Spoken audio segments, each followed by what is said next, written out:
Piliin mo yung batang inuutos-utusan. Pinaglalampaso, pinaghuhugas ng pinggan, mga kawawang bata yan. Hindi ah. Alam mo matututunan ng mga batang yan? Obedience. Alam mo matututunan yan? Maging maliksi. Maging malakas. Ang tunay na kawawa is yung mga batang binibaby. Kasi, yung batang binibaby, mga lampayan. Mga batang binibaby, mga iyakin yan. Mga walang alam gawin sa mundo. Paglabas niyan sa pader ng magulang, sasabihin ko sa'yo, mga batang ito, batugan.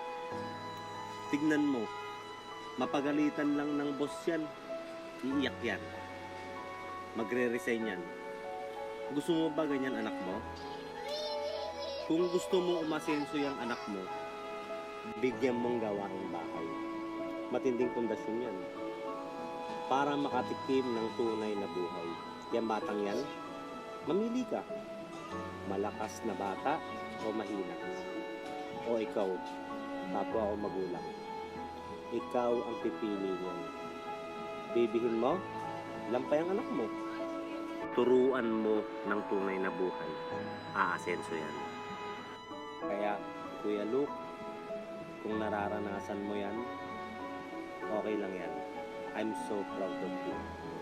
Mama, Papa, proud to you.